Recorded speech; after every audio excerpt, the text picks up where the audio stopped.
You're listening to DraftKings Network.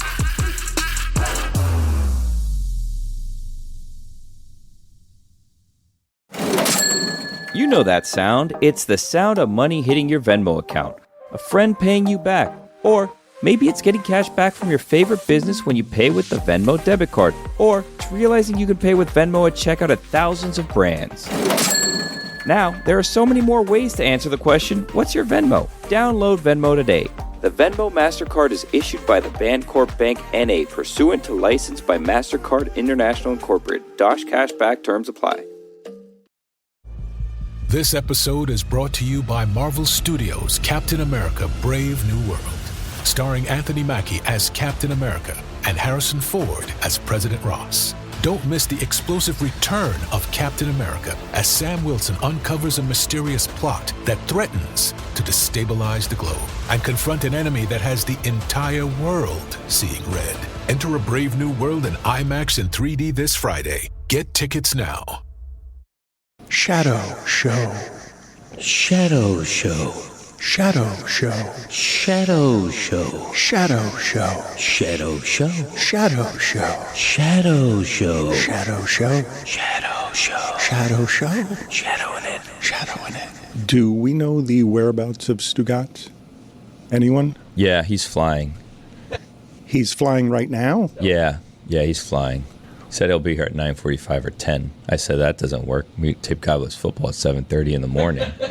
And he said, we can do it after the show. I go, well, I don't think people want to wait until 2 o'clock for a Super Bowl recap, so I'm going to have to do that one solo. So that's what I did. At least he was at the Super Bowl covering the game, right? That's why he was, right? No, lacrosse season has started.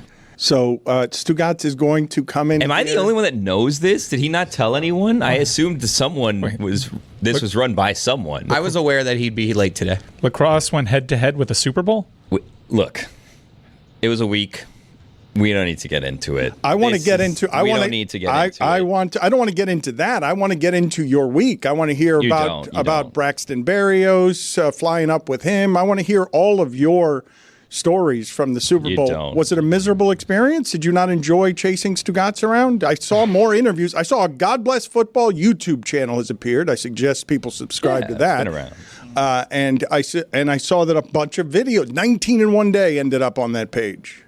Did they end up there? We don't need to get into it. I was wondering where some of those interviews ended up. I don't see them anywhere, but we do work. We go and we do work, and except Friday, we canceled all those interviews because someone had a flight and he had to get out of town, and everybody else had to wait until 7 o'clock for their flight because we didn't know what time his flight was at. So we could have moved up 5 hours, but instead we were just kind of walking around New Orleans trying to figure out, twiddling our thumbs, as they say. But hey, we're back. We're here. Don't worry about it. Did you do a Colin Cowherd-esque show today? Like solo? Just you the whole time? No. So for those of you who enjoy God Bless Football on the DraftKings Network, you're going to watch it tonight. This is what happened.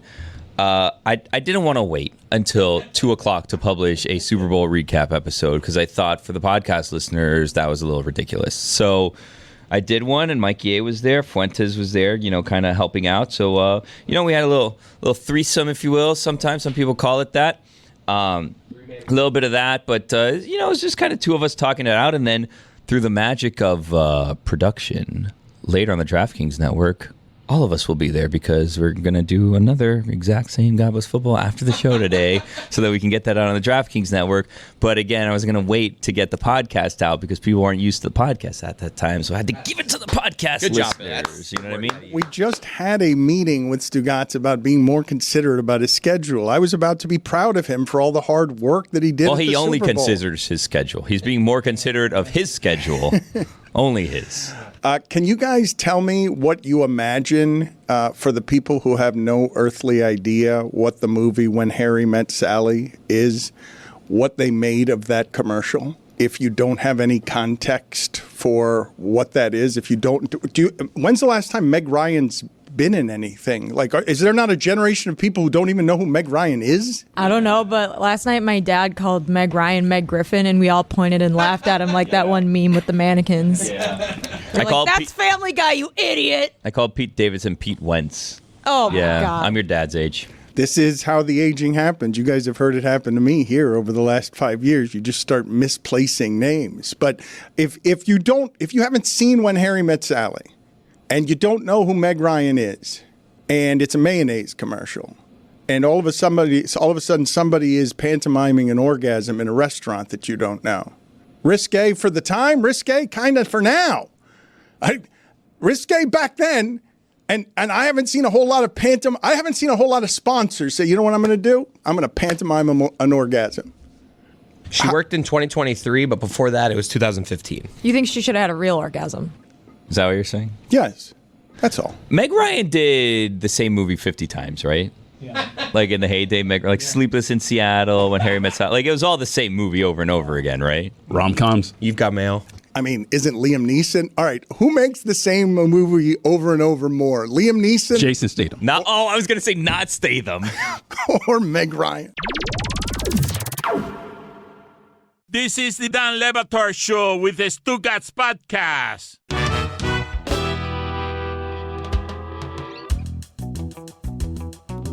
I don't know why it is that I was caught slightly off guard by this yesterday.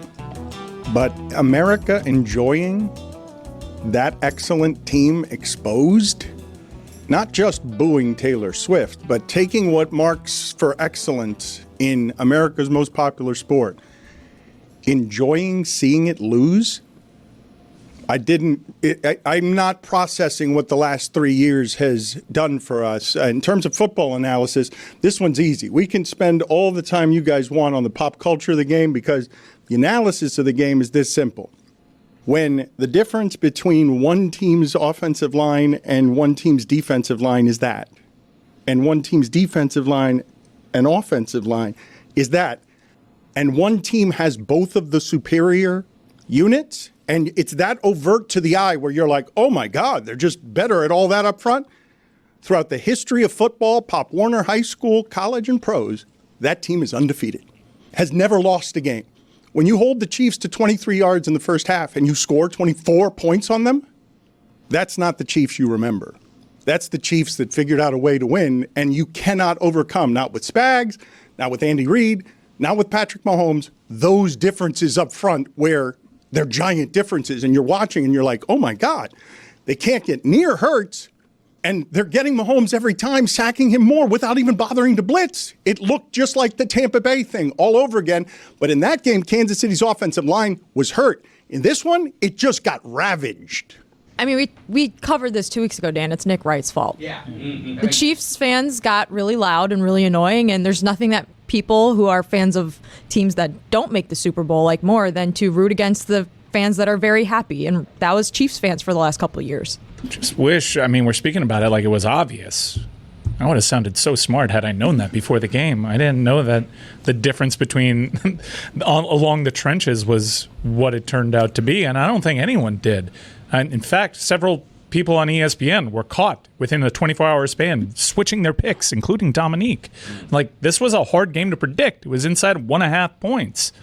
I do feel like the pregame analysis was like pretty spot on, though. It was like the Eagles probably should win this game, but Patrick Mahomes has like the magic hand sometimes, and so you can't pick against Patrick Mahomes. But he had one of the worst games I think he's ever had, and like to some extent, I think that's what happens when a game spirals out of control that quickly. Like you can't run the ball a lot when you're already down 17 points early. So it was not a great game for the type of offense that they wanted to play. But yeah, the Eagles just like they dominate, they mash them. The thing that I found interesting, because the coverage before the game was pretty much telling you Philadelphia's defense is exceptional, unlike any that Kansas City had seen so far in the playoffs.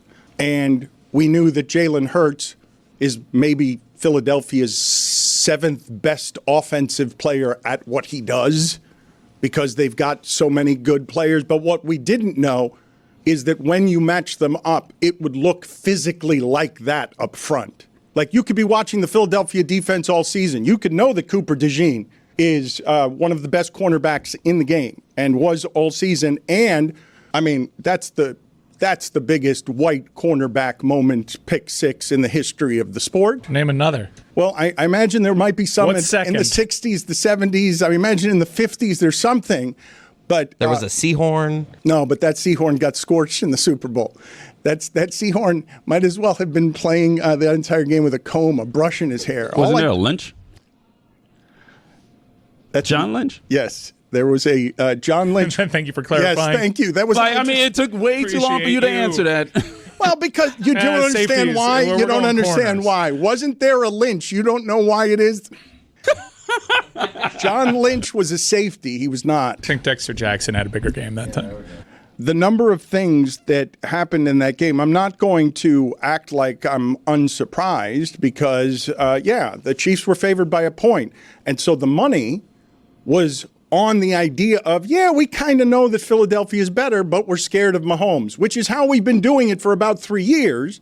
And all season long in all of those one-score games, Mahomes was doing it. And then when he plays the Bills that don't have this defense, I mean, pressure with 4 wrecks everything. There isn't a quarterback who has played. There ain't one. I mean, maybe Lamar because he can move away from it, maybe. But if I get pressure with 4 all game, I'm going to beat all quarterbacks for the rest of time. Tom Brady among them. That's how his undefeated season ended up ending, just because the Giants could get pressure with 4. The best team Tom Brady's ever had. Like, if you want to tell me something in the sport that you could give me after quarterback as a thing, I'd want pressure with 4. It's a numbers game. It tilts some math in your favor. You all of a sudden get to take what was believed to be a mediocre at best wide receiver core for Kansas City, and you get to just stack more really good pass defenders as they've been, as the numbers and advanced metrics bear out all season long. I just didn't think that defensive line could go an entire Super Bowl without blitzing and just cave that entire pocket in, because you mentioned Lamar Jackson. Patrick Mahomes is pretty mobile. And every time he was trying to use his mobility to escape, there wasn't an outlet. They just collapsed the entire pocket around Well, him. you say he's pretty mobile, and he is. You're right. He actually did some things in that game that were reminiscent of in Tampa when he's doing loop-de-loops because he's just got to run away from everybody. Elusive. He is elusive, but he's slower than he's been. You could see the rust falling off him if you've been watching that offense for the last 5 years. Like, you see the differences. You see their overt differences where they've got to beat you 15 plays at a time. They're very rarely going to go down the field the way they did for their first touchdown. But what you saw in that game that is unusual, because the reason I say Lamar Jackson is because he's the best athlete in the sport. Patrick Mahomes is among them, but those 4 defensive linemen were him athletically. Like, he wasn't going to be getting away from them in a way. Like, these weren't fat guys chasing him. Like, these were not, this wasn't just pressure up the middle. Sweat keeps coming over around the ends, and they've got no answer for his wingspan. No, Sweat should have been MVP. And I say that as someone that was really impressed with what Jalen Hurts did. Sweat was just a demigod last night. Billy, what did you talk about on God Bless Football? Did you analyze football, or did you do the pop culture stuff? Because the pop culture stuff, the top of the list is Kendrick Lamar, right? It's the top of the list of pop culture things that people were grabbing off of the Super Bowl to talk about. If you think that I spent an hour breaking down Kendrick Lamar, you will be disappointed in God Bless Football this week, I will say. What did you... we talked some football, Dan. We talked some pigskin. We did some commercials. We did some stuff. We played a game of more or less Mike Lee. So, things that we do. Okay, do you not want to bring attention to God Bless Football No, I today do. and promote it correctly? No, it's not that I don't want to bring attention to it. I have to walk a tightrope here so that I don't recycle, the things that I did, so I don't want to do. But if you want, we could play a game of more or less Mike Lee real quickly, a little preview. No, that's and okay. No, because this is a good one. You're going to like this. Okay. You're going to like this. This is how more or less Mike Lee works. I give you a situation, and it's more Mike Lee or it's less Mike Lee. So this was a scenario, and we can discuss because you guys will have different opinions on this, and you might have a different answer. Which is more Mike Lee? That Drew Barrymore has been on an MSC cruise, or that Eugene Levy has ever eaten Little Caesars? I like this game. I gotta go with the cruise. Because the cruise, I saw the cruise commercial and I said, I am never going to step on a cruise ship, and Drew Barrymore is just going to be hanging out at this cruise ship. Like, it's very unlikely that this situation happens. It's called more or less Mike Lee because we have someone on the show whose name is Mikey, Dan. So the other one, though, was immediately followed up back-to-back commercials with Eugene Levy telling us about Little Caesars. And Eugene Levy never in his life has been to a Little Caesars, and I am willing to die on that. I am willing to go down with that ship because I don't think that he even, when approached, knew what Little Caesars was. And I'm basing that, yes, sure, on his character in the public and the way that he behaves, but I've been watching his show on Apple Plus, Apple whatever it's called, and he's there and he's, on vacation and he's in all these opulent hotels and he's visiting all these destinations, and you can tell that his life is not one that involves Little Caesars. And there's nothing wrong with hot and ready pizza. There's nothing wrong with Little Caesars. There's nothing wrong with those giant heating microwaves that you have to go in and you have to put in codes and then a little door opens and you get out your Little Caesars. Nothing wrong with any of that. I just don't think that this is something that Eugene Levy has ever done in his life. You've made that clear. The poppers looked delicious. Well, I would be willing to bet he has had On set. a bite of a Little Caesars pizza, but he's definitely never had a crazy puff, right? Like, that's where I'm like, I really doubt that he would have had one of those. And also, his eyebrows aren't going to fly off when he eats one if he does. Yeah, that's less likely. There's plenty of Little Caesars in Canada, where he's from, around Hamilton. This guy was a struggling comedian up and coming in Canada. I imagine there were a lot of pizza nights. I've got to tell you that I think Billy is coming in aggressive today. Super Bowl week is a lot, okay? So when he says out loud on a national and international forum that he's willing to die because he removed the hill and just made it, he's willing to die. Yeah, took it too far. Yeah, over guessing whether or not Eugene Levy has eaten a Little Caesar, ever eaten at Little Caesars. You're saying that this is blanketly something that he's just taking money to do. There were flying mustaches in one commercial. There were flying eyebrows in his commercial. There was a commercial for Jesus, and both Snoop and Tom Brady were in a commercial for hate. Well, while the biggest diss track of all time is being played during halftime. So was Kendrick wearing the details on this? I need you guys to help me with. I've checked the internet. It's pronounced Levy. Okay, thank you. Yeah. Did anyone catch Kendrick walking up onto the stage, like right before they went to break to toss it to the commercial? I mean, to the halftime show, you see him behind Jimmy Johnson on their set, just casually walking up the stairs. Well, there's no way they wanted that revealed. You also mentioned Jesus, and he gets us. I love that he gets us, but he also doesn't get the meaning of that song. The same way that conservatives don't get Born in the USA. Was that a Marilyn Manson song? Like there was it's famously Depeche Mode. I mean, he covered Born in the Personal USA? Jesus. No, Personal Jesus. Oh. The ad for Jesus is paid for by whom? Because Jesus isn't putting that out. And I didn't see a church attached to it. I'm sure it's whatever lobbying group has been behind most of the Supreme Court cases. There was some .com at the end of it. Bad way. Okay, well, let's talk. He's with us.com or Immaculate something. Foundation.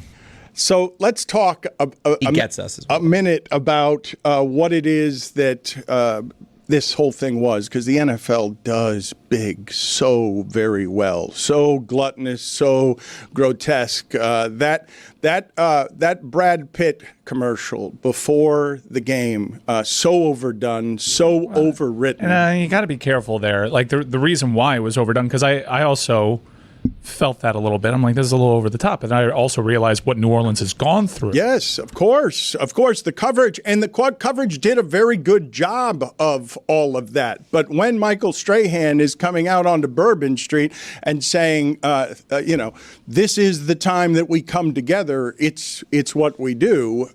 We do around the Super Bowl, but football taking and waving that flag proudly around itself while taking end racism out of the end zone and trying to navigate today's stuff while being the corporate entity that normalizes the idea that corporations do have to back down to the present president of the United States. Do you think that's what was at play, or they didn't want people making the observation that you have end racism in the end zone while the Seminole War chant is going on?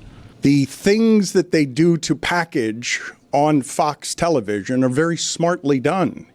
They used a ton of Tom Brady. Tom Brady was earning his $375 million yesterday, coming out and doing skits and T-shirts where my wife's looking at him and she's like, why does he look like a nerd? Well, he didn't know how to tuck that shirt in. He kind of went in between. That was a lovely performance by Lady Gaga. Tom Brady was not terrible yesterday. What? I agree. That's That's the take. No. He was fine. No. Guys, he was cut off mid-sentence, headed into a commercial break. Guys, Besides that, I actually saw the value in Tom Brady having some of those restrictions lifted and being able to talk to coaches beforehand. I thought he brought some insight there. And I'm happy that a producer finally pulled him aside. It's like, hey, you've won 7 of these. You've literally seen every situation. Let's have a little brief story every 15 seconds or so whenever there's a situation that you encountered when you played one of these. it was a bar in the second quarter where he's just like, I've been down more than this. When they were down 17-0. Fox debuted a new scorebug to distract people from Tom Brady. I'm with Billy. At one point, they were like, Tom, what do they need to do here? And he's like, well, the Chiefs, they need to get a stop. And I'm like, Well, they did. wow, that was a good point. No, but they didn't. And then the Eagles scored again, and then it was over. Okay, look, $400 million for that, Chris. Forgive me. Your expectations are all just too low. So you're like, oh, that was better than I Oh, expected. it was better. I thought it was one of his better ones. It obviously was, but I am grading on a curve. She's also correct that it wasn't a good broadcast for a good broadcaster. There was only like 1 or 2 mistakes. No. When you're trying to say that Mahomes is superhuman and you keep calling him unhuman, like, no, that's not. He was not good. He was good for Tom Brady, which is bad. A little insight, little cute line about Saquon bobbling the ball. I didn't mind my running backs doing that. But you're right that someone got into his ear and said, tell the stories, because when you're listening to Tom Brady say what it feels like to lose one of those games and that he cannot speak afterward because he's so shell-shocked after they lose to the Giants because the Giants had the pass rush that Philadelphia had.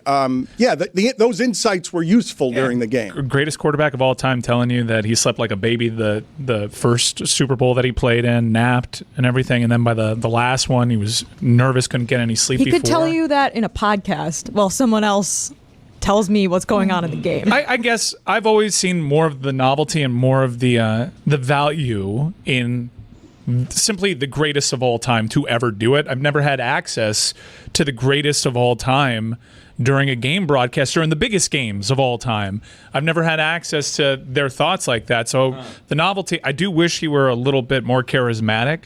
I do wish he was a little bit more brief. That's it, though. Like early in the game when it wasn't quite a blowout yet, just vibeless. It was just a vibeless open to the Super Bowl, and I felt very melancholy and malaised. Anyone find it weird when the referee started the coin toss with "Hi, I'm Ron Torbert"? I was just like, why do they always announce their names? Put it on the poll, please, Juju. Did you find it weird when the referee said, "Hi, I'm Ron Tolbert"? Just get to the coin toss. Like, we're good. This is not about you, Ron. I'm your host for the evening.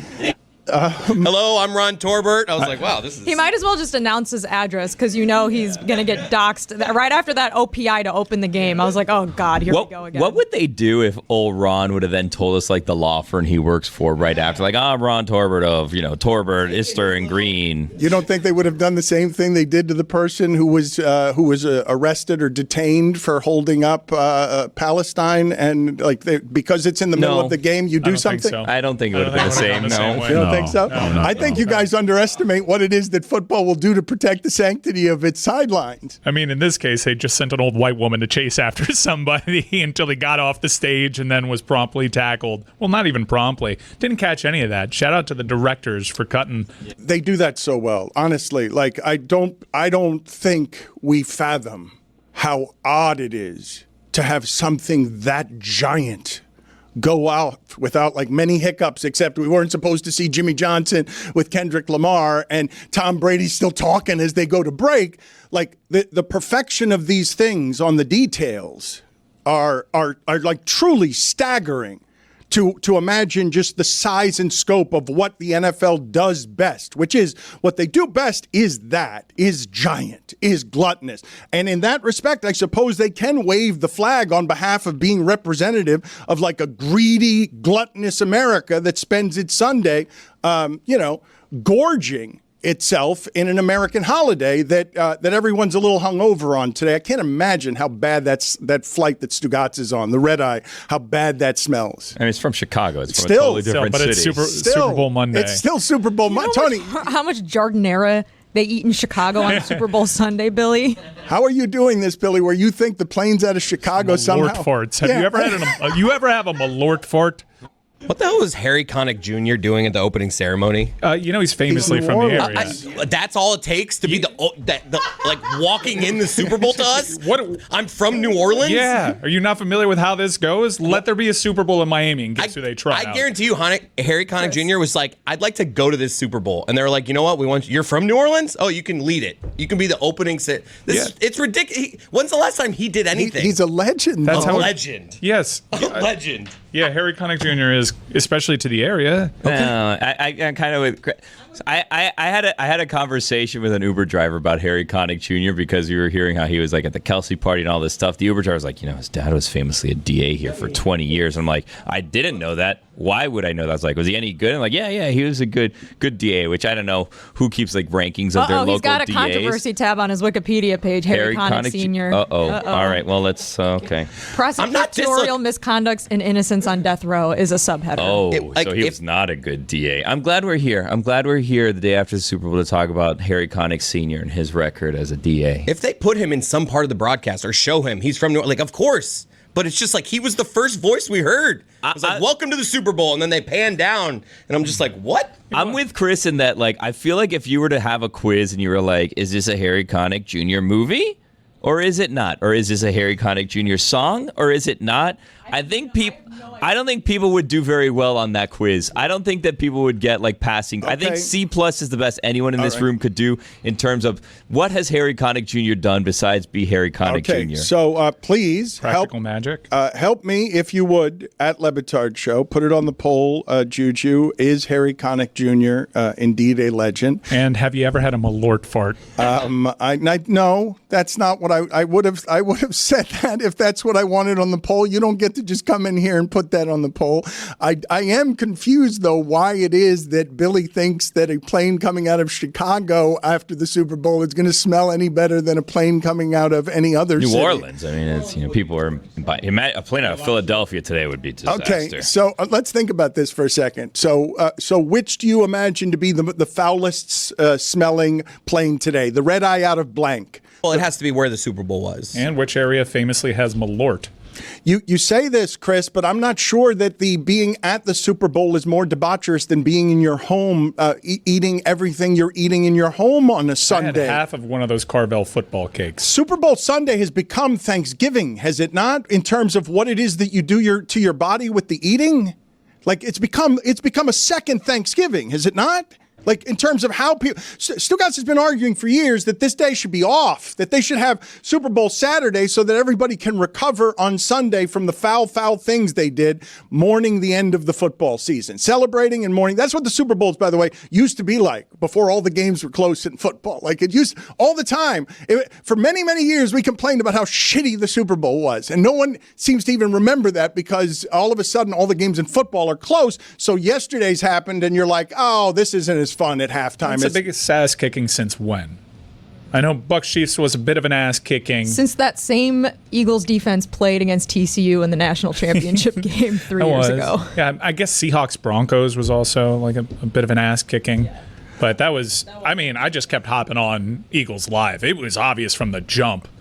All right, a quick quiz here. I have 4 names of albums, and you tell me which one of these was a Harry Connick Jr. album. He's a singer? Yeah, was it Off the Deep End, Even Worse, Mandatory Fun, or Bad Hair Day? Bad Hair Day? Wrong. Those were all Weird Al Yankovic albums. When you think about businesses that are selling through the roof, like Mattel, Heinz, or Skims, sure, you think about a great product, a cool brand, and brilliant marketing. But an often overlooked secret is actually the business behind the business, making and selling, and for shoppers, buying. Simple. For millions of businesses, that business is Shopify. No one does selling better than Shopify, home of the #1 checkout on the planet. And the not-so-secret secret with Shop Pay that boosts conversions up to 50%, meaning way less carts going abandoned and way more sales going. So if you're into growing your business, your commerce platform better be ready to sell wherever your customers are scrolling or strolling, on the web, in your store, in their feed, and everywhere in between. Businesses that sell more sell on Shopify. Upgrade your business and get the same checkout Heinz uses. Sign up for your $1 per month trial period at shopify.com/Batard, all lowercase. Go to shopify.com/Batard to upgrade your selling today. Shopify.com/Batard. Guys, it's that time of year. Valentine's Day is coming up, and for me, there's only one place that I trust, 1-800-Flowers.com. Every year, I order stunning, high-quality bouquets from 1-800-Flowers that my wife absolutely loves. She looks forward to them every single year. She knows it's happening, and yet she's surprised and loves them every single year. And this year, I'm partnering with 1-800-Flowers to make sure you're a Valentine's Day hero with exclusive offers just for our listeners. Double the roses for free. When you buy 1 dozen roses, they'll double your bouquet to 2 dozen roses. It's the perfect way to say I love you without breaking the bank. Trust me, 1-800-Flowers always delivers.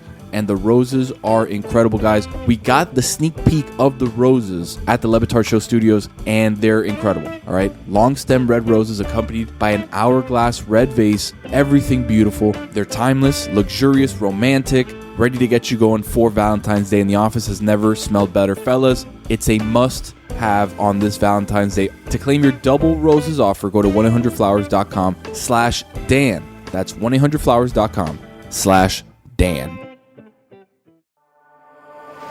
Hey folks, it's Mike Ryan. It is big game week, and I've got just the thing to make your big game time a Miller time. From fireside conversations to football Sundays, winter means more moments with the coolest people in your life. Make these moments even better with Miller Lite, the great tasting light beer for people who love beer.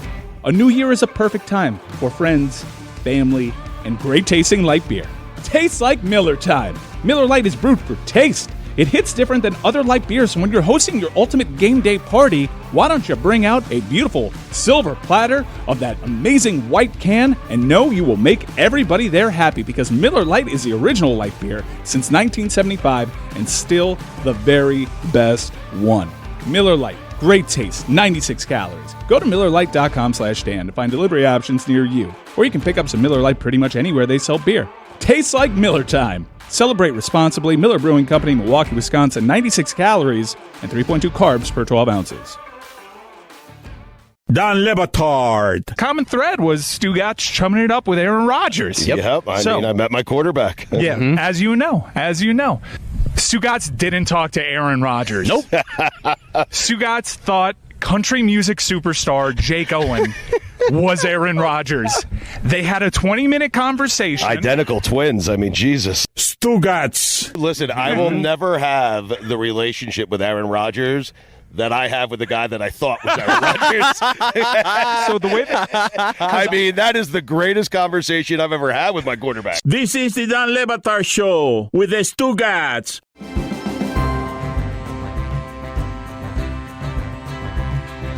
It wasn't just Harry Connick Jr. No, he wasn't the first voice that we heard. That was like 3 hours into their broadcast. Right. It was the opening number of Master P was also out there. There was which marching band was out there? Was it Southern? Right. It was a tie-in to all the local music. I'm glad you mentioned Master P because he was just shown.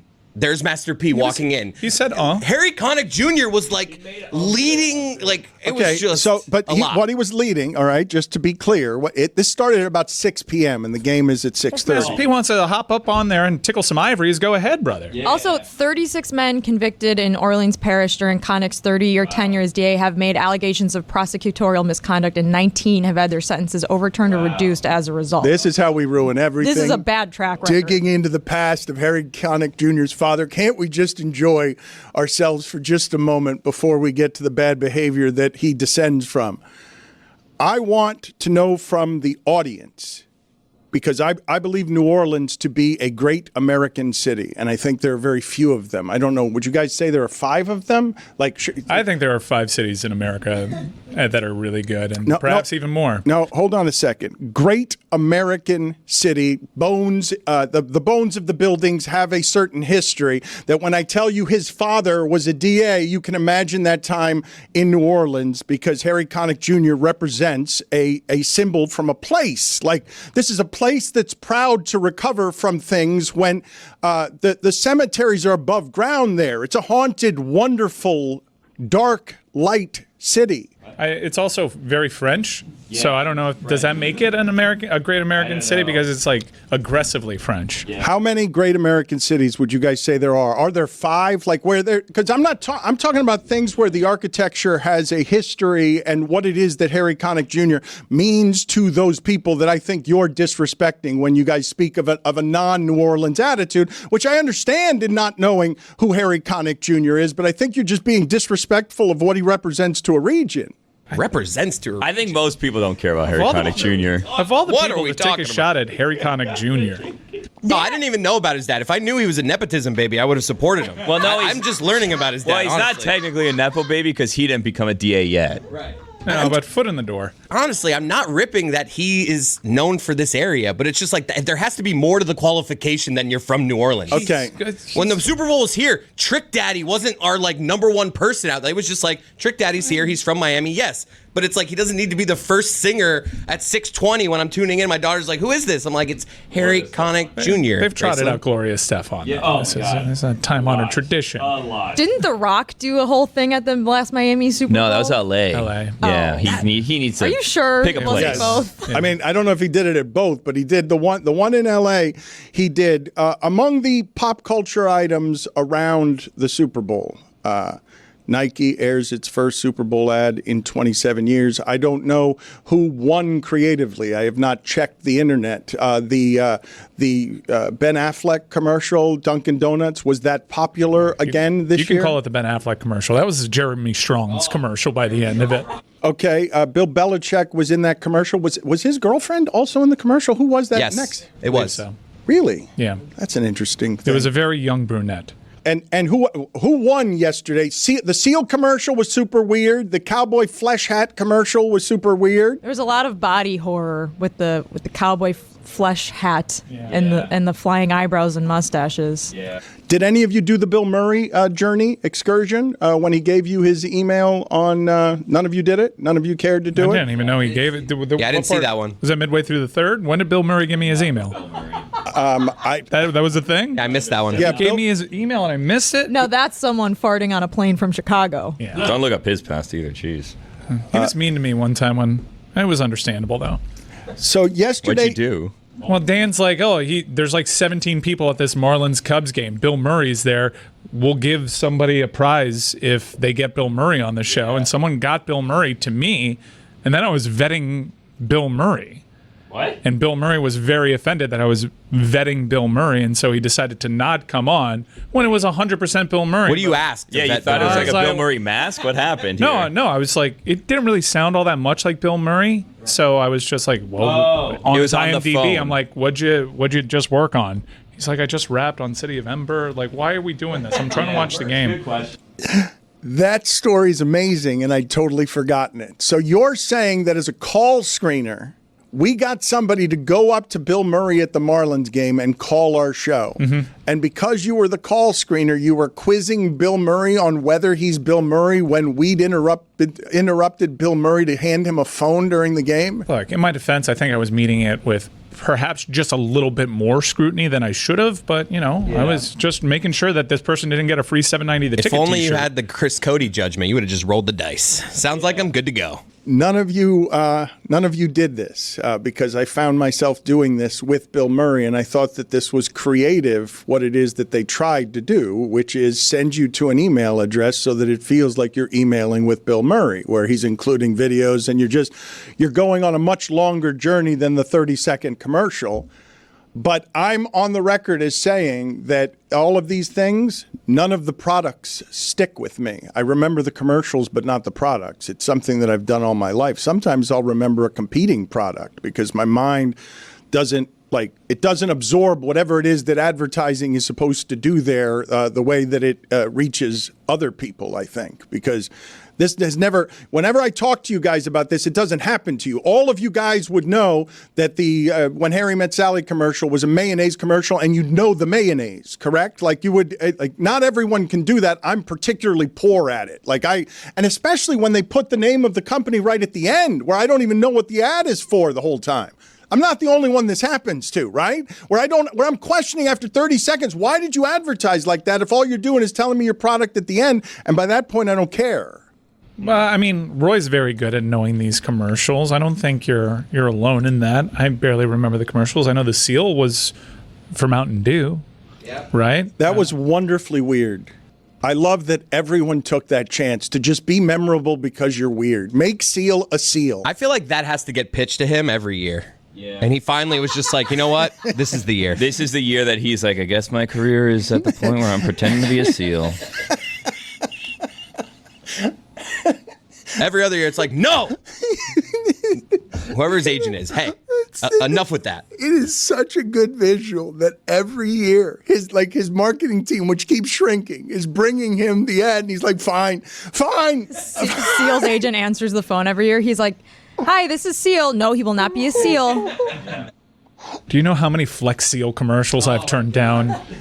They wanted me to sit on a boat with a glass door that was just held together by Flex Seal, but I said no. I wrote Kiss from a Rose. All right, I have 4 more here. Don't be stupid, polka party, running with scissors, or poodle hat. Polka party is definitely Harry Connick Jr. Those are all Weird Al again. Yeah. It was a great trick, Billy. It was wonderful. It's a what good you trick did. once. Billy. It was a good trick once, but it was such a good trick, at least in part, because you needed to have the immediate response, and your glee in jumping in and correcting him was such that it made me wonder whether I want to talk about Harry Connick Jr. anymore, because I'm likely to get embarrassed somewhere here. Oh, whoa. Because I don't know. Because I don't know the details of why. Your girl or something? Yeah. I don't know the details of why it is that he's a legend in New Orleans. I just know the way. Hold on. Harry Connick Jr. is very accomplished, right? I imagine there's an awards section of his Wikipedia that feels like it would be vast, just because when I grew Well, up, there's not a lawsuit section like his dad's. there was he was a fixture at all these Grammy Awards because of the style of music, the adult contemporary stuff that he did. Like, he was just dominating certain genres of music that maybe we didn't grow up listening to, but he's certainly an icon for that region. I know him as Will Smith's friend in Independence Day. He knocked that out of the park. He did. It was a good role. Nice little role. I want to get to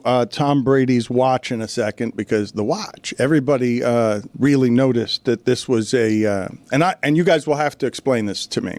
If you had that money, do you think you would spend that much on a watch? Do any of you like watches that much that you would spend between $500,000 and $750,000? Luka was doing this as well, right? Luka, everybody noticed at the initial press conference, and what's happening around Luka is amazing, where death threats are going into Dallas. Anthony Davis is out injured. He was great for the first half, and now he's injured immediately.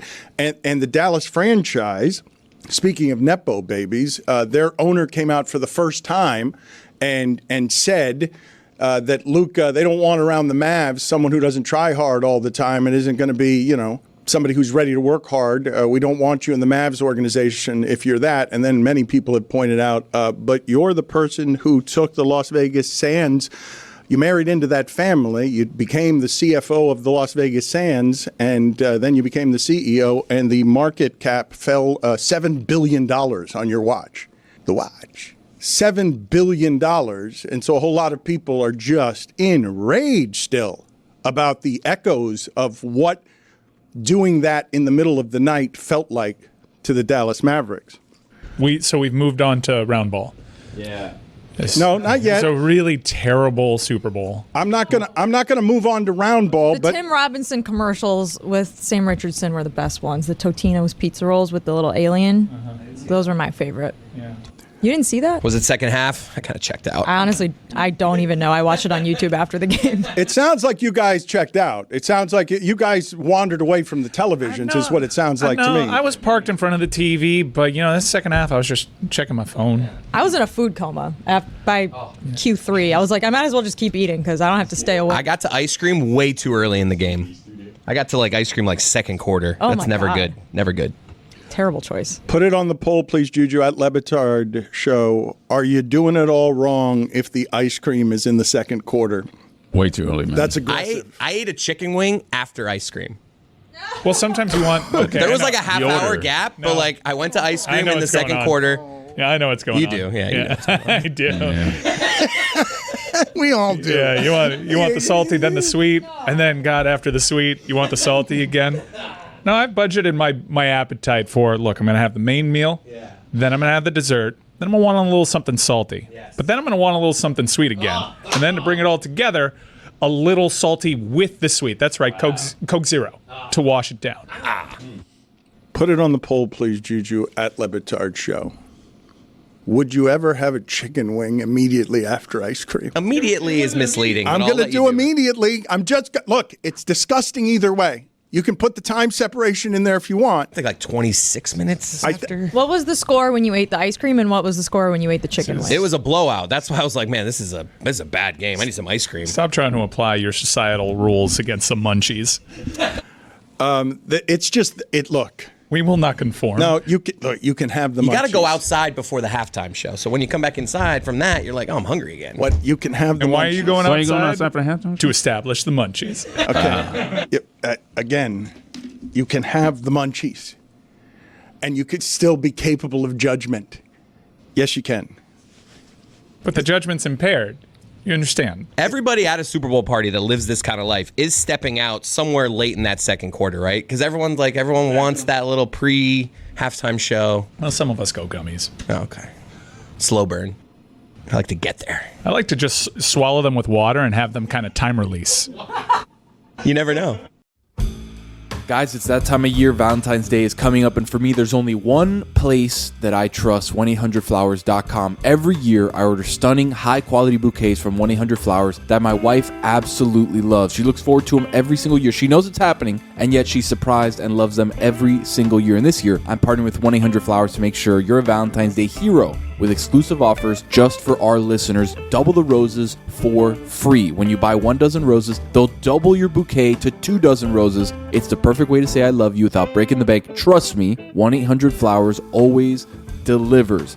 And the roses are incredible, guys. We got the sneak peek of the roses at the Le Batard Show studios, and they're incredible, all right? Long stem red roses accompanied by an hourglass red vase. Everything beautiful. They're timeless, luxurious, romantic, ready to get you going for Valentine's Day. And the office has never smelled better. Fellas, it's a must-have on this Valentine's Day. To claim your double roses offer, go to 1-800-Flowers.com/Dan. That's 1-800-Flowers.com/Dan. Hey folks, it's Mike Ryan. It is Big Game Week, and I've got just the thing to make your big game time a Miller time. From fireside conversations to football Sundays, winter means more moments with the coolest people in your life. Make these moments even better with Miller Lite, the great tasting light beer for people who love beer. A new year is a perfect time for friends, family, and great tasting light beer. Tastes like Miller time. Miller Lite is brewed for taste. It hits different than other light beers, and when you're hosting your ultimate game day party, why don't you bring out a beautiful silver platter of that amazing white can and know you will make everybody there happy, because Miller Lite is the original light beer since 1975 and still the very best one. Miller Lite, great taste, 96 calories. Go to MillerLite.com/Dan to find delivery options near you, or you can pick up some Miller Lite pretty much anywhere they sell beer. Tastes like Miller time. Celebrate responsibly. Miller Brewing Company, Milwaukee, Wisconsin. 96 calories and 3.2 carbs per 12 ounces.